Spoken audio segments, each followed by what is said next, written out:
morning, good afternoon, good evening to some. I am humbled by that introduction, Dr. Dotto. But before I start my formal talks, I just want to publicly give my condolences to you and your family for the loss of your mother. I was in Bangladesh and met her, and I am just so honored to have done so. So I wanted to say that this morning. I've enjoyed the parts of the conference that I've heard so far, and I have myself on my timer, so I won't go over.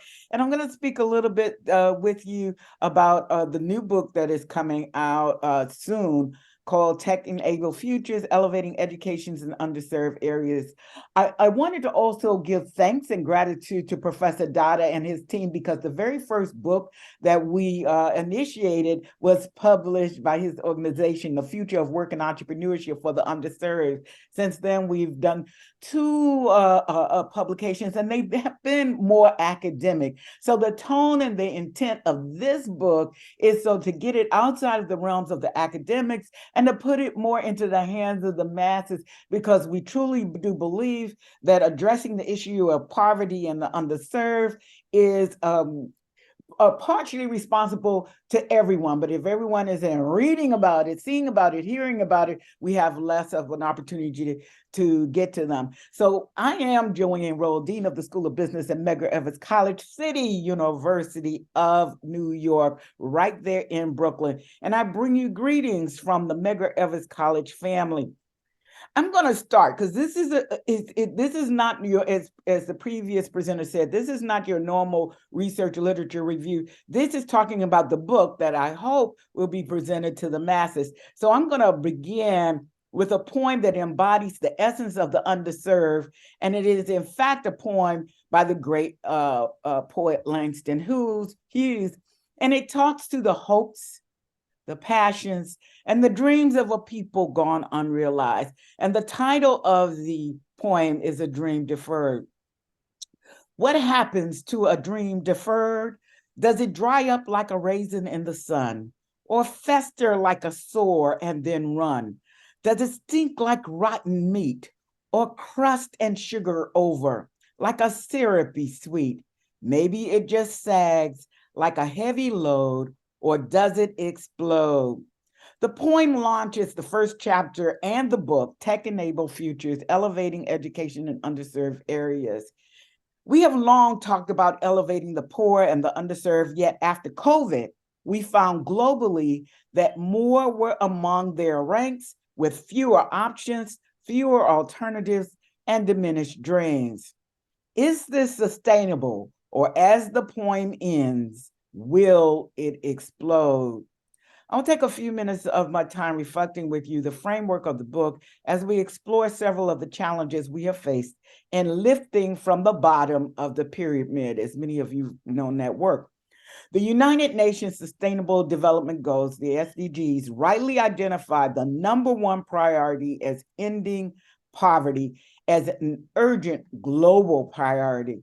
Nearly 700 million people still subsist below the international poverty line worldwide, and over 1.3 billion lack access to electricity, clean water, healthcare, education, amenities that many of us who are on this conference and on this call take for granted. These numbers represent grave humanitarian crises, but even more importantly, they represent hundreds of millions of unfulfilled dreams, denied dignities, and wasted human potential. We all bear collective responsibility to address this moral outrage plaguing humanity in the 21st century. Poverty is complex, and of course, you know it's been with us forever. It's tenacious and multidimensional. Its roots run deep into historical, social, political, and economic factors that often perpetuate vicious cycles of marginalization. Conventional foreign aid approaches have had limited success in disrupting these cycles. Well-intentioned programs face challenges like corruption, lack of sustainability, and absence of local participation. Behind the stark statistics lie human stories of women determined to provide for their families, youth yearning for education, entrepreneurs starving for opportunity. Their resilience and resourcefulness in the face of adversity reveal an important truth. Poverty is not defined just by the lack of money or resources. It is characterized by the lack of access, lack of choice, and crushingly, more and more after COVID, the lack of hope. The task before us is admittedly monumental, because poverty has been with us for a long time. The social and economic and technological challenges are profoundly complex, and overcoming the inertia of entrenched inequality will not occur overnight. But neither are we starting from zero. If we dare to dream big, unlock human creativity, and reimagine possibility, the future rewards could be immeasurable, ending poverty, or at least moving poverty backwards, bridging divides, and birthing truly inclusive societies, which we have not had. So I'm going to talk a little bit now about the landscape of educational inequality.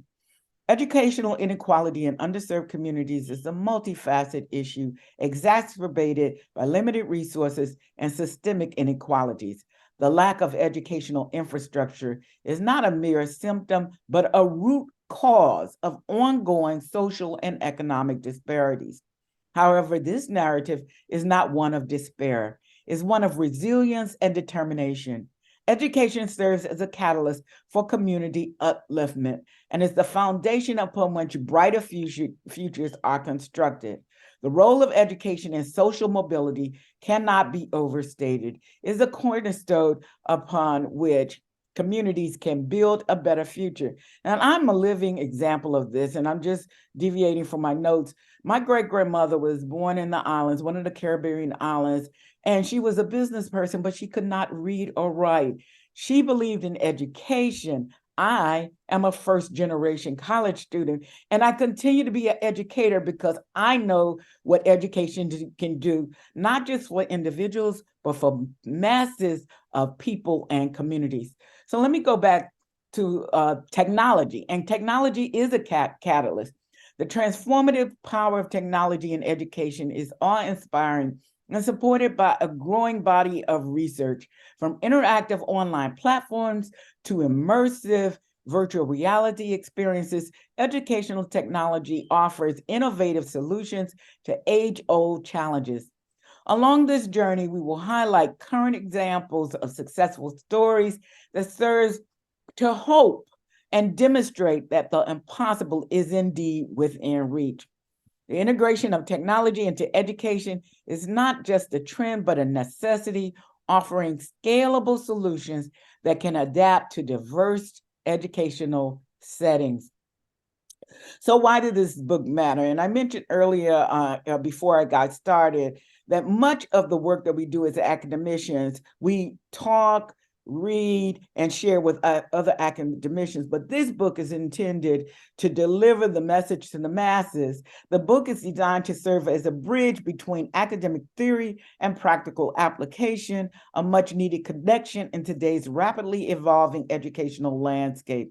It acknowledges the need for innovative ideas that transcend the ordinary and pledges to provide a global perspective, recognizing that local contexts are as diverse as they are vital. And so this is to get away from the one-size-fits-all that we often see. This solution will scale in other places. And this recognizes that, local environments are indeed unique and need to be addressed itself. Before examining the theory and strategies, we set the stage by outlining the scope and limitations of the exploration and clarifying who will benefit from the work. So this book aims to be a resource for policymakers, education, and social entrepreneurs, offering actionable insights backed by research. This is a new era of technology, and we're in the transition of a tech-enabled community, whether we like it or not. Technology is here, and it is being leveraged in many, many industries. There should be digital equity among a society where everyone has the opportunity to work, if they choose, and learn with advanced methods. And we know that is not the case. With some collaboration and compassion, there would be access for all communities in the digital world. But unfortunately, there's a substantial gap between communities and areas where the digital divide still exists, between the haves and the have-nots. And it's not just developing countries and undeveloping countries, because they both face similar situations and they vary by different places. We can bridge this disparity with the help of society and the support from those who can bring drastic changes to this inequitable situation, namely the leaders and trusted members of the society. And what I talk to in the book is the will. You know, we have a lot of different resources, and I'm not advocating that they be allocated completely. I'm advocating that we take a look at what we have and how we can distribute it more humanely. It is my hope that the book will help us to better recognize the possibilities and options available for us to bridge the gap of disparity. In the brief time I have left with you, I will share with you the framework and content of the forthcoming book in the hopes that it will give you visions of ways to help evoke change in the global workforce. And when I say you, I'm talking about you as individuals, as I posed in the book. The book is organized into 10 chapters, each serving as a cornerstone for tech-enabled solutions in education specifically.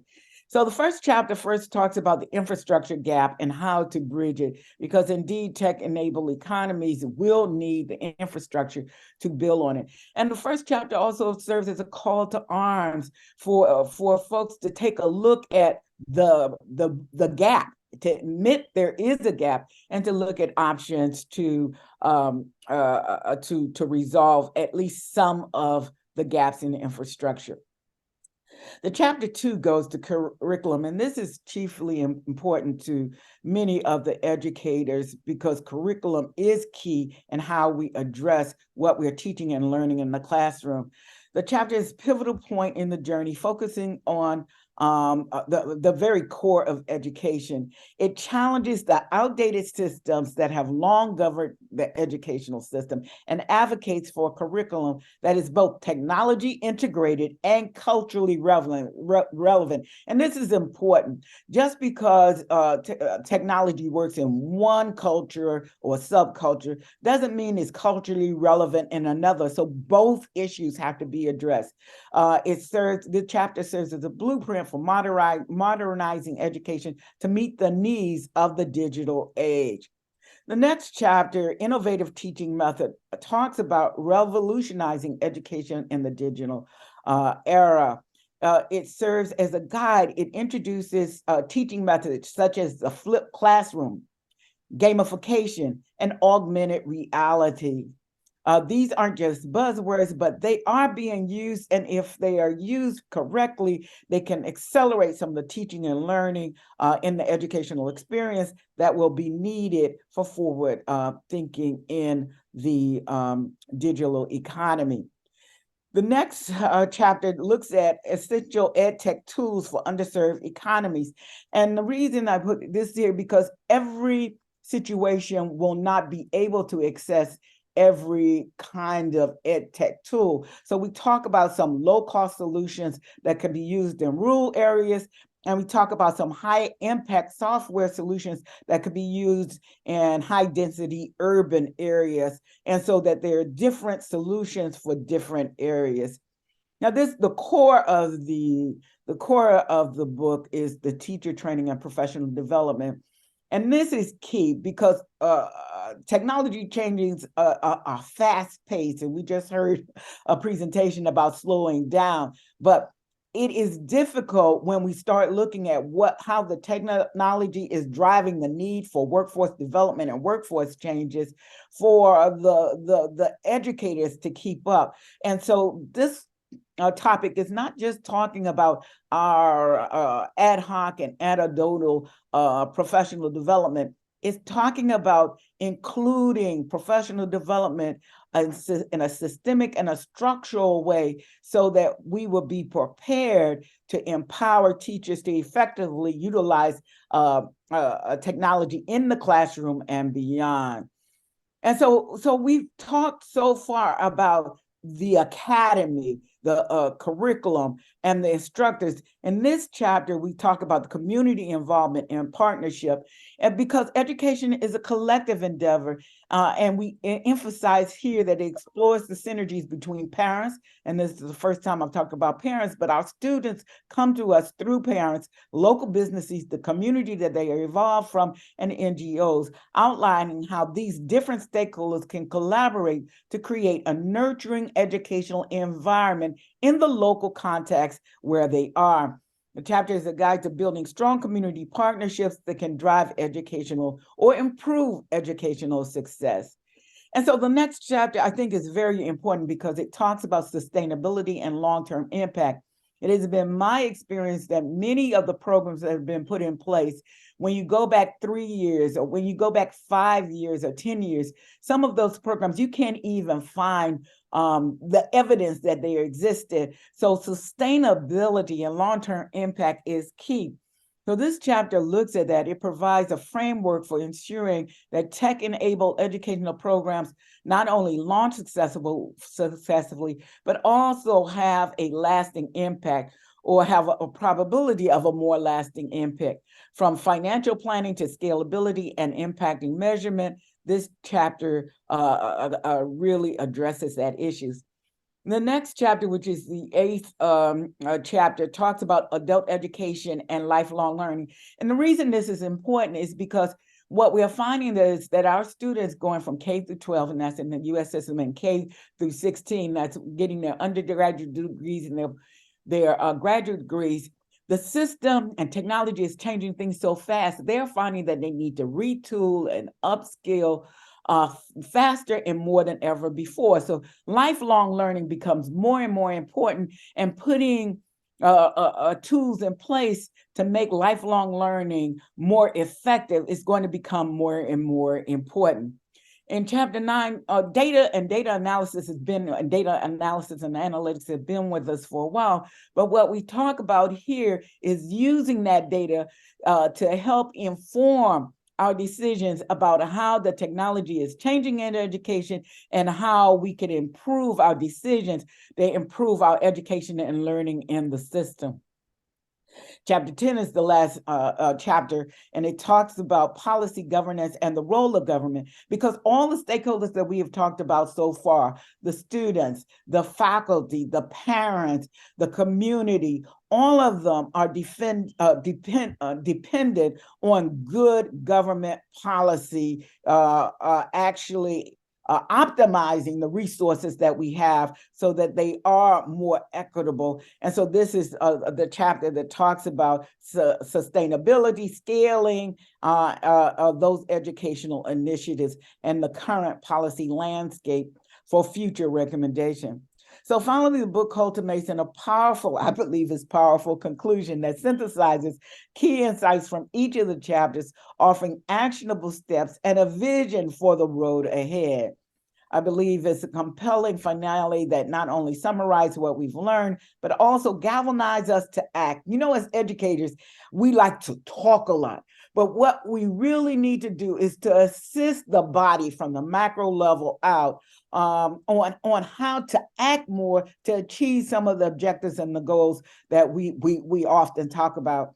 Each chapter is enriched with citations, references, and case studies, empowering the reader to further research and examination. And so the book is not an end, but hopefully a beginning for all of us to become more active in the work of decreasing the amount of poverty in the world. So I hope this time we spent together this morning has inspired you to seek out change in education, as many of us are educators, beyond where we are in workforce development, and that's what I've been talking about, but rather where we need to be, and more importantly, where technology is driving us.